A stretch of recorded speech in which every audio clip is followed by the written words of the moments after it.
Olá, bem-vindos. Essa é a segunda parte do assunto pronomes. Não é um assunto aí longo, extenso. Cabe então a você prestar atenção em cada parte para não se perder no todo. Estava falando para vocês na nossa primeira videoaula sobre o assunto pronomes, dos pronomes pessoais, aqueles que nomeiam as chamadas pessoas do discurso. Então, gramaticalmente, cada vez que você ouvir, cada vez que você vir a expressão pessoa, pessoa o quê? Que pessoa é essa, professor? São as três pessoas do discurso, ok? Que são eu, a primeira pessoa, tu, a segunda pessoa, a pessoa com quem eu falo, e terceira pessoa, o ele, a pessoa sobre quem se fala. Recapitulando, no plural eu tenho o quê? Para a primeira pessoa, nós, plural de eu, para a segunda pessoa, vós, plural de tu, e na terceira pessoa, o eles, plural de ele. Tudo bem? Lembrando que os pronomes que nomeiam as três pessoas do discurso são justamente os pronomes pessoais. Pronomes pessoais quais? Pronomes pessoais do caso reto, aquele caso em que o pronome pode funcionar como sujeito de uma forma verbal. Tudo bem? Seguindo aqui então, olha lá a nossa tabela para você se situar, para você recordar, para você aprender. Vamos olhar para os pronomes e entender exatamente quais são as formas compreendidas em cada uma das subdivisões. Então vem comigo, olha lá. Pronomes pessoais. Se eles são pessoais, são os pronomes que se referem às três pessoas do discurso. Se eles são pronomes do caso reto, lembra? São os pronomes com função sintática, o quê? Função sintática de sujeito do verbo na oração, certo? Não por acaso, quando você aprendeu a conjugar os verbos, você aprendeu a conjugar os verbos de que forma? Colocando lá eu, tu, ele, nós, vós e eles. Não foi assim que você aprendeu? Isso tem um motivo, isso tem uma razão. São justamente os pronomes que nomeiam as três pessoas do discurso e que nomeiam cada uma das três pessoas, primeira, segunda e terceira do singular, primeira, segunda e terceira do plural, tudo bem? Muita gente confunde e pensa assim, nós temos 6 pessoas do discurso. Não, nós temos 3 pessoas do discurso. O que acontece é que nós temos singular e plural, ok? É por isso que a gente diz primeira do singular, segunda do singular, terceira do singular e depois repete. Primeira do plural, segunda do plural, terceira do plural. Então não são 6 pessoas, hein? São 3 pessoas que podem aparecer ou no singular ou no plural. Se é pronome do caso reto, é aquele que desempenha a função de sujeito. Então tá lá, eu, tu, ele. Lembrando que o ele tem a variação de feminino, ela.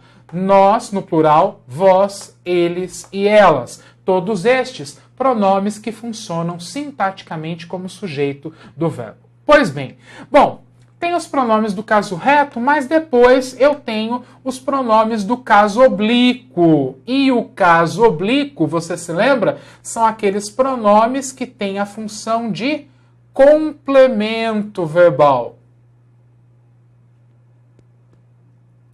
Complemento verbal quer dizer o quê? Funciona ou como objeto direto ou como objeto indireto do verbo na construção da oração, ok? E daí nós temos uma subdivisão. Vejam cá, nós temos os pronomes átonos, pronomes oblíquos átonos e pronomes oblíquos tônicos. E isso, professor, com que se come? Quer dizer o seguinte, o pronome oblíquo átono é o pronome oblíquo fraco, Então ele tem a pronúncia menos forte se comparada do pronome oblíquo tônico. Tônico quer dizer que a pronúncia dele é um pouco mais forte. Uma outra diferença, além de na pronúncia ser um pouco mais forte ou um pouco mais fraco, é o fato de que os pronomes oblíquos tônicos, eles funcionam na oração como objetos indiretos, enquanto os oblíquos átonos funcionam tanto como objeto direto como objeto indireto. Então, pronome oblíquo átono ou função de objeto direto ou de objeto indireto e tanto faz. Pronome oblíquo tônico só como objeto indireto. Por quê? Porque ele precisa, antes dele, na oração, de uma preposição. Então, o pronome oblíquo tônico é regido de uma preposição na construção das orações. Querem ver uma coisa interessante? Olha só. Acompanha aqui comigo. Você já deve ter visto, em alguma aula de língua portuguesa, você já viu essa frase, algum professor já comentou com você, uma oração do tipo, ó, eu vi ela. O professor vai lá e diz assim, olha, aluno, não, segundo a norma culta, não é? Segundo as regras gramaticais, o que vai acontecer nessa oração? O eu, que desempenha a função sintática de sujeito, tá ok. É isso mesmo, não é? Eu vi. Este eu é sujeito do verbo ver, ok? Então, sim, o eu é um pronome do caso reto, tá tudo certo aqui. Agora, na segunda parte, vejam lá, eu vi ela. Repare que o verbo ver é analisado de que forma? Quem vê, vê alguma coisa. Trata-se, portanto, de um verbo transitivo direto. Verbo transitivo direto pede um objeto direto, que é o que tem que aparecer aqui do outro lado. Mas, vejam só que coisa estranha. No lugar correspondente ao objeto direto, o que é que eu coloquei? Eu coloquei o pronome ela. E qual é a incongruência gramatical cometida aqui? Eu utilizei na função de objeto um pronome que é um pronome do caso reto. E lembra, pronome do caso reto só funciona como sujeito da oração. Por isso, esta clássica oração está errada do ponto de vista gramatical, do ponto de vista da norma culta. Lembrando que na norma popular, para o nosso padrão falado da língua portuguesa, uma frase como essa é ouvida ou escrita a todo tempo, não é isso? A gente vê isso com muita frequência. Eu estou te lembrando aqui daquilo que diz a norma culta, daquilo que diz a regra gramatical, ok? E aí, para solucionar esse impasse, o que acontece? Substituímos então, esse ela, que era do caso reto, não é? Por o quê? Por o a. Pelo a, que é o pronome oblíquo de terceira pessoa, na forma feminina, correspondente. Eu vi a. E aí, para não ficar a confusão de eu vi a, não é? Parece o verbo ver conjugado no passado, não é isso? As pessoas preferem dizer simplesmente que eu a vi, trazendo aqui o pronome oblíquo para antes do verbo. E essa construção do ponto de vista gramatical fica ok. Tudo bem? Eu parti do princípio que pronome do caso reto tem que estar na função de sujeito. Se for na função de objeto, eu vou usar o pronome do caso oblíquo. Certo? Nesse caso, o objeto era direto e eu optei por usar o a, que aparece aqui, ó, na categoria, né, da terceira pessoa do singular, na variação feminina. Tudo bem? Deu para entender? Então vejam lá. Me, te, se, lhe, o, a, nos, você, lhes, os e as, são todos eles pronomes oblíquos, átonos, que servem na construção da oração para desempenhar o papel, não é, de objeto verbal, ok? Agora, e os outros, professor? E os oblíquos tônicos? Eles existem também para cumprir com a função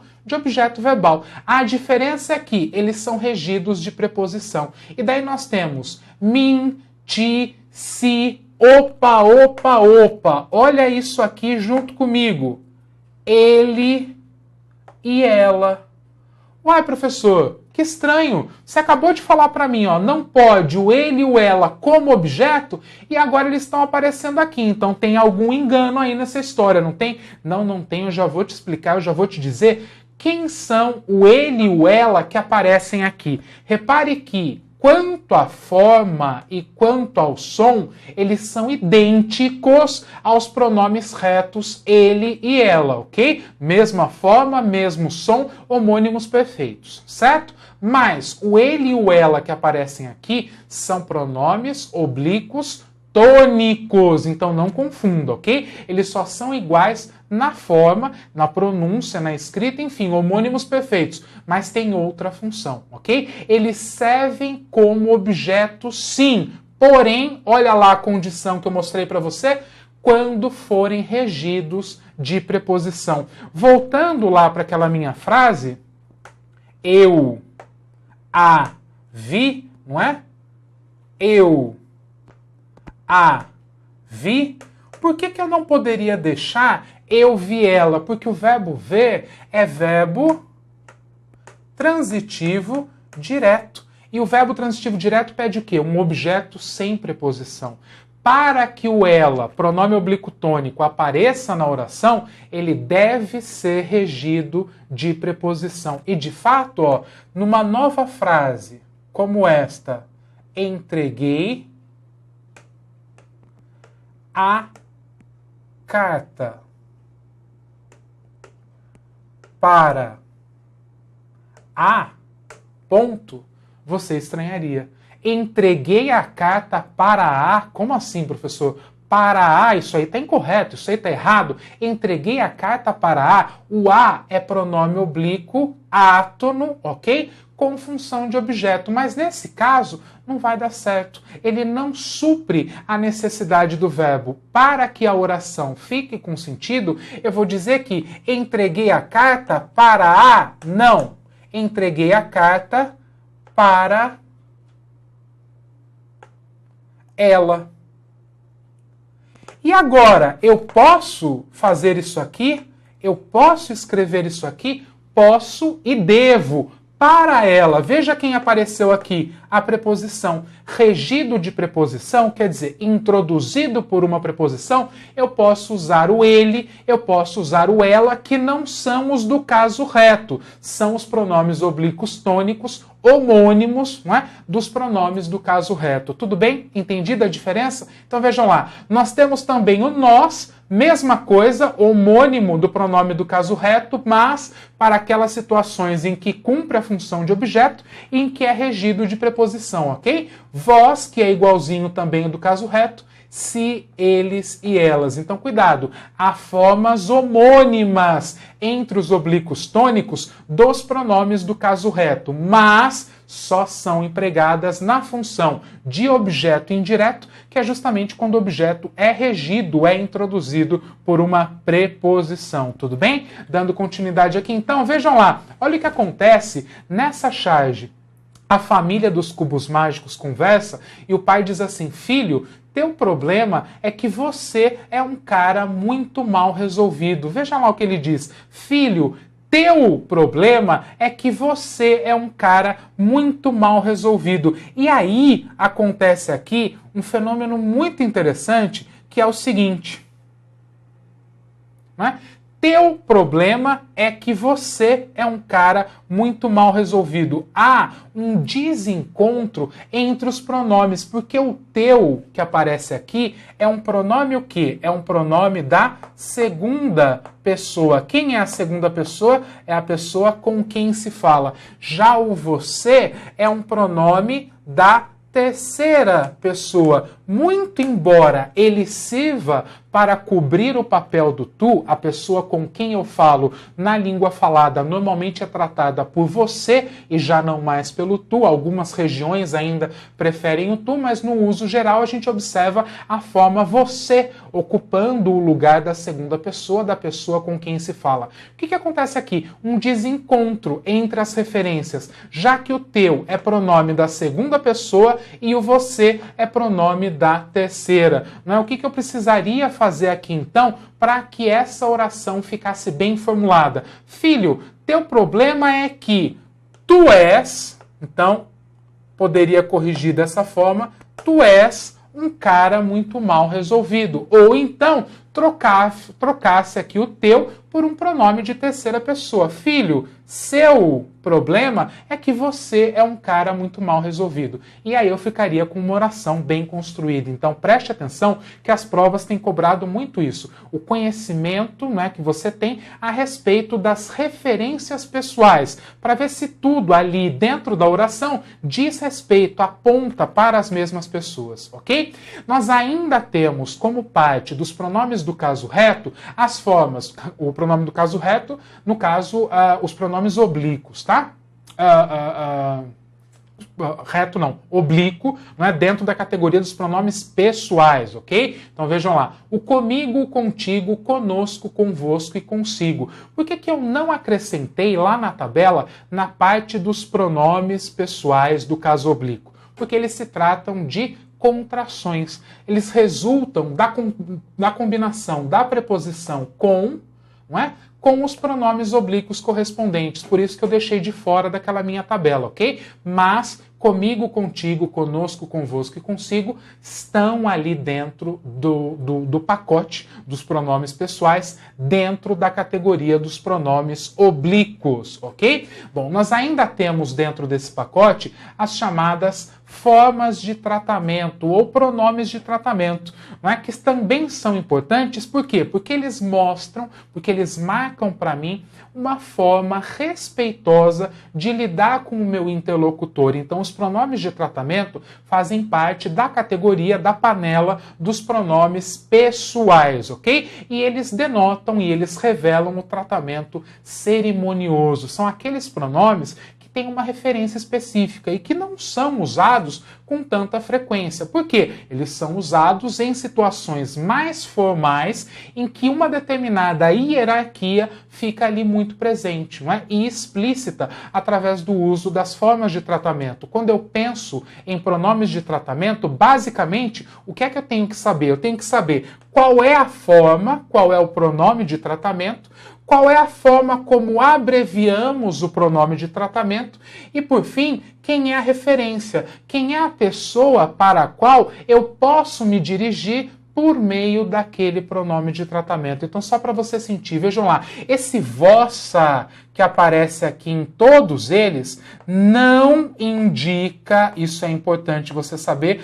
não indica a segunda pessoa do plural. Não, esse vossa não tem nada a ver com o vós. Todo e qualquer pronome de tratamento, para efeito de concordância, faz a concordância na terceira pessoa, ok? Como se fosse ele, como se fosse ela. Do singular ou do plural, professor, vai depender do contexto. Se o pronome de tratamento estiver no singular, terceira pessoa do singular. Se o pronome de tratamento, se os pronomes de tratamento estiverem no plural, então você coloca na terceira pessoa do plural. Então, em termos de concordância, esse vossa não tem nada a ver com o vós, você concorda, você faz a concordância com o pronome de tratamento sempre na terceira pessoa, não se esqueça. Então vejam lá, Vossa Alteza, a abreviatura, e serve para quem? Para me referir a príncipes ou duques. Vossa Eminência, a forma como abrevio, e quem é a referência, quem é que eu me refiro por meio do pronome Vossa Eminência, a cardeais. E por aí vai, ok? A tabela está aqui. Você pode aí maximizar a sua tela e sobre pronomes de tratamento é isso que você tem que saber. Denota um tratamento cerimonioso, denota uma certa hierarquia, ok? São usados em contextos formais. Em termos de concordância, a concordância é feita gramaticalmente com o verbo sempre na terceira pessoa, do singular ou do plural, a depender do número em que o pronome de tratamento vai aparecer na sua oração. Tudo bem? Continuamos então na próxima videoaula. Espero vocês. Até lá. Um grande abraço.